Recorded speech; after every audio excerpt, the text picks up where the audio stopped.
that is going around them, a custom of the pre-Islamic period of ignorance. So when Islam came, we gave up going around them. Then Allah revealed, "Verily Safa and Marwa, that is 2 mountains at Mecca, are among the symbols of Allah. So it is not harmful of those who perform the Hajj of the house of Allah, or perform the Umrah to ambulate, tawaf between them." 2.158, Volume 6, Book 60, Number 24, narrated by Abdullah. The Prophet said one statement and I said another. The Prophet said, "Whoever dies while still invoking anything other than Allah as a rival to Allah will enter hell, fire." And I said, "Whoever dies without invoking anything as a rival to Allah will enter paradise." Volume 6, Book 60, Number 25, narrated by Ibn Abbas. The law of Qisas, that is equality in punishment, was prescribed for the children of Israel, but the diya, that is blood money, was not ordained for them. So Allah said to this nation, that is Muslims, "O you who believe, the law of al-Qisas, that is equality in punishment, is prescribed for you in cases of murder, the free for the free, the slave for the slave, and the female for the female. But if the relatives or one of them of the killed person forgive their brother, that is the killer's something of Qisas, that is not to kill the killer by accepting blood money in the case of intentional murder, then the relatives of the killed person should demand blood money in a reasonable manner and the killer must pay with handsome gratitude. This is an levitation and a mercy from your Lord, in comparison to what was prescribed for the nations before you. So after this, whoever transgresses the limits, that is to kill the killer after taking the blood money, shall have a painful torment." 2.178, Volume 6, Book 60, Number 26, narrated by Anas. The Prophet said, "The prescribed law of Allah is the equality in punishment, that is al-Qisas, in cases of murders, etc."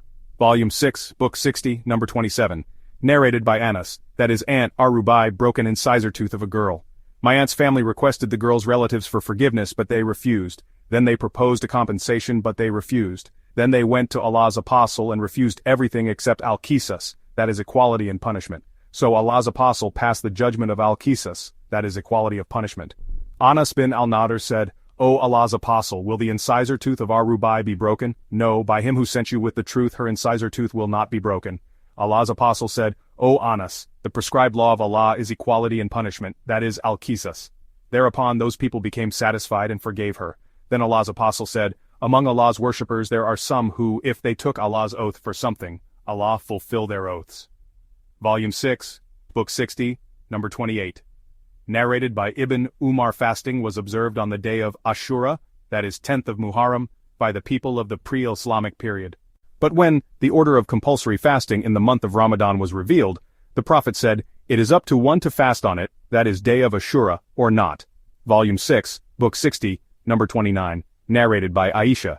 The people used to fast on the day of Ashura before fasting in Ramadan was prescribed, but when the order of compulsory fasting in Ramadan was revealed, it was up to one to fast on it, that is Ashura or not. Volume 6, Book 60, Number 30, narrated by Abdullah that Al-Ash'ath entered upon him while he was eating. Al-Ash'ath said, "Today is Ashura." I said to him, "Fasting had been observed on such a day before the order of compulsory fasting in Ramadan was revealed.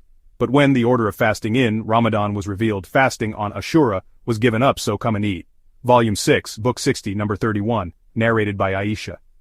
During the pre-Islamic period of ignorance, the Quraysh used to observe fasting on the day of Ashura, and the Prophet himself used to observe fasting on it too.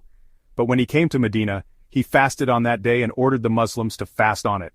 When the order of compulsory fasting in Ramadan was revealed, fasting in Ramadan became an obligation, and fasting on Ashura was given up, and whoever wished to fast on it did so, and whoever did not wish to fast on it did not fast. Volume 6, Book 60, Number 32, narrated by Atta, that he heard Ibn Abbas reciting the divine verse, "And for those who can fast, they had a choice, either fast or feed a poor for every day." 2.184. Ibn Abbas said, "This verse is not abrogated, but it is meant for old men and old women who have no strength to fast, so they should feed one poor person for each day of fasting, instead of fasting." Volume 6, Book 60, Number 33, narrated by Nafi ibn Umar recited, "They had a choice, either fast or feed a poor for every day," and added, "This verse is abrogated." Volume 6, Book 60, Number 34, narrated by Salama, when the divine revelation, "For those who can fast, they had a choice, either fast or feed a poor for every day," 2.184 was revealed. It was permissible for one to give a ransom and give up fasting, till the verse succeeding it was revealed and abrogated it. Volume 6, Book 60, Number 35, narrated by Al-Bara. When the order of compulsory fasting of Ramadan was revealed, the people did not have sexual relations with their wives for the whole month of Ramadan, but some men cheated themselves by violating that restriction. So Allah revealed, Allah is aware that you were deceiving yourselves, but He accepted your repentance and forgave you. 3.187. Volume 6, Book 60, Number 36. Narrated by Ash-Shabi. Adi took a white rope or thread and a black one, and when some part of the night had passed, he looked at them but he could not distinguish one from the other. The next morning he said, "O Allah's apostle, I put a white thread and a black thread underneath my pillow." The Prophet said, "Then your pillow is too wide if the white thread of dawn and the black thread of the night are underneath your pillow." Volume 6, Book 60, Number 37. Narrated by Adi bin Hatim. I said, "O Allah's apostle, what is the meaning of the white thread distinct from the black thread? Are these two threads?" He said, "You are not intelligent if you watch the two threads." He then added, "No, it is the darkness of the night and the whiteness of the day." Volume 6, Book 60, Number 38. Narrated by Sahl bin Sa'd. The verse, "And eat and drink until the white thread appears to you distinct from the black thread," was revealed, but of dawn was not revealed along with it, so some men, when intending to fast, used to tie their legs, one with white thread and the other with black thread, and would keep on eating till they could distinguish one thread from the other. Then Allah revealed, "Of dawn," whereupon they understood that meant the night and the day. Volume 6, Book 60, Number 39, narrated by Al-Bara. In the pre-Islamic period when the people assumed Ihram, they would enter their houses from the back. So Allah revealed, "And it is not righteousness that you enter houses from the back, but the righteous man is he who fears Allah, obeys His orders and keeps away from what He has forbidden. So enter houses through their doors." 2.189, Volume 6, Book 60, Number 40, narrated by Nafi. During the affliction of Ibn az-Zubayr, two men came to Ibn Umar and said, "The people are lost, and you are the son of Umar and the companion of the Prophet, so what forbids you from coming out?" He said, "What forbids me is that Allah has prohibited the shedding of my brother's blood." They both said, "Didn't Allah say, 'And fight then until there is no more affliction'?" He said, "We fought until there was no more affliction, and the worship is for Allah alone, while you want to fight until there is affliction, and until the worship become for other than Allah." Narrated Nafi, through another group of sub-narrators, a man came to Ibn Umar and said, "O Abu Abdur Rahman, what made you perform Hajj in one year, and Umrah in another year, and leave the jihad for Allah's cause, though you know how much Allah recommends it?" Ibn Umar replied, "O son of my brother, Islam is founded on 5 principles, that is, believe in Allah and His Apostle, the 5 compulsory prayers, the fasting of the month of Ramadan, the payment of zakat, and the Hajj to the house of Allah." The man said, "O Abu Abdur Rahman, won't you listen to why Allah has mentioned in His book, if two groups of believers fight each other, then make peace between them, but if one of them transgresses beyond bounds against the other, then you all fight against the one that transgresses, 49.9, and fight them till there is no more affliction, that is no more worshipping of others along with Allah." Ibn Umar said, "We did it, during the lifetime of Allah's apostle when Islam had only a few followers. A man would be put to trial because of his religion, he would either be killed or tortured. But when the Muslims increased, there was no more afflictions or oppressions." The man said, "What is your opinion about Uthman and Ali?" Ibn Umar said, "As for Uthman, it seems that Allah has forgiven him, but you people dislike that he should be forgiven. And as for Ali, he is the cousin of Allah's apostle and his son-in-law." Then he pointed with his hand and said, "That is his house which you see." Volume 6, Book 60, Number 41, narrated by Abu Wa'il Hudayfa said, the verse, "And spend of your wealth in the cause of Allah and do not throw yourselves in destruction," 2.195, was revealed concerning spending in Allah's cause, that is jihad. Volume 6, Book 60, Number 42, narrated by Abdullah bin Makal.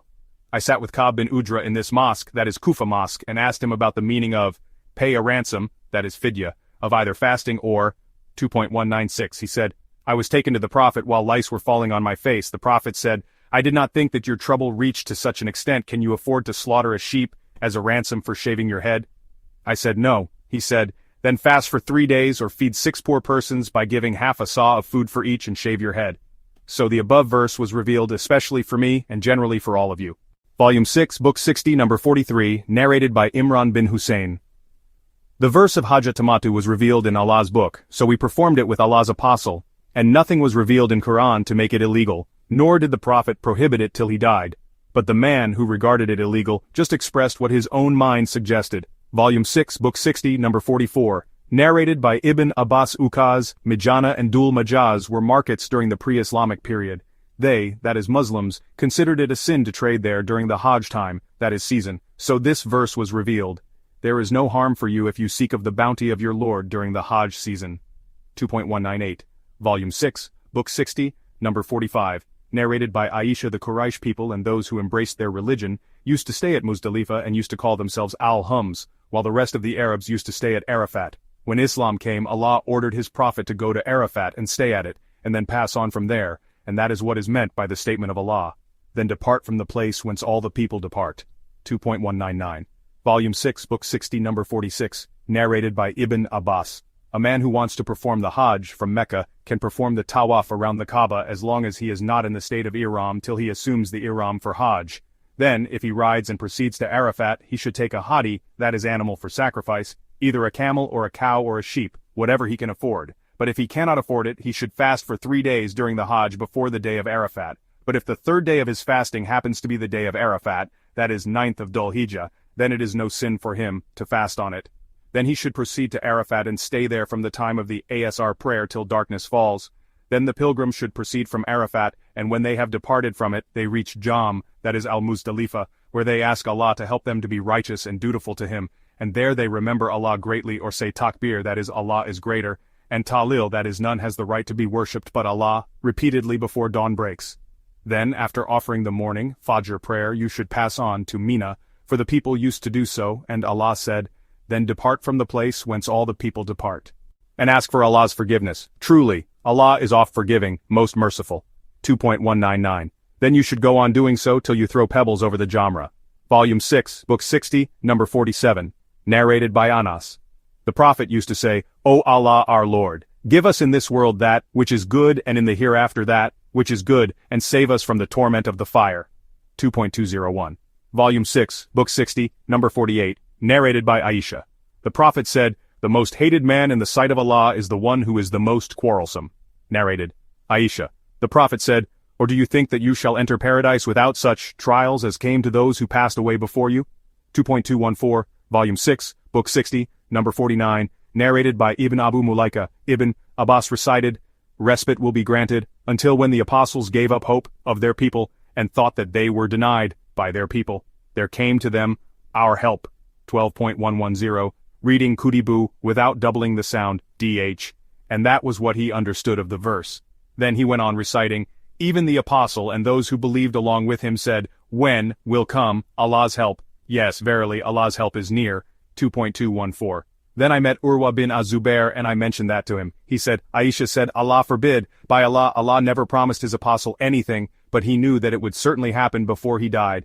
But trials were continuously presented before the apostles, till they were afraid that their followers would accuse them of telling lies. So I used to recite, till they, come to, think that they were treated as liars. Reading Kuddibu with double dh, Volume 6, Book 60, Number 50, narrated by Nafi. Whenever Ibn Umar recited the Quran, he would not speak to anyone till he had finished his recitation. Once I held the Quran and he recited Surat al-Baqarah from his memory, and then stopped at a certain verse and said, Do you know in what connection this verse was revealed? I replied no. He said it was revealed in such and such connection. Ibn Umar then resumed his recitation. Nafi added regarding the verse, So go to your tilth when or how you will. Ibn Umar said it means one should approach his wife in. Volume 6, Book 60, Number 51, narrated by Jabir. Jews used to say, If one has sexual intercourse with his wife from the back, then she will deliver a squint-eyed child. So this verse was revealed. Your wives are a tilth unto you, so go to your tilth when or how you will.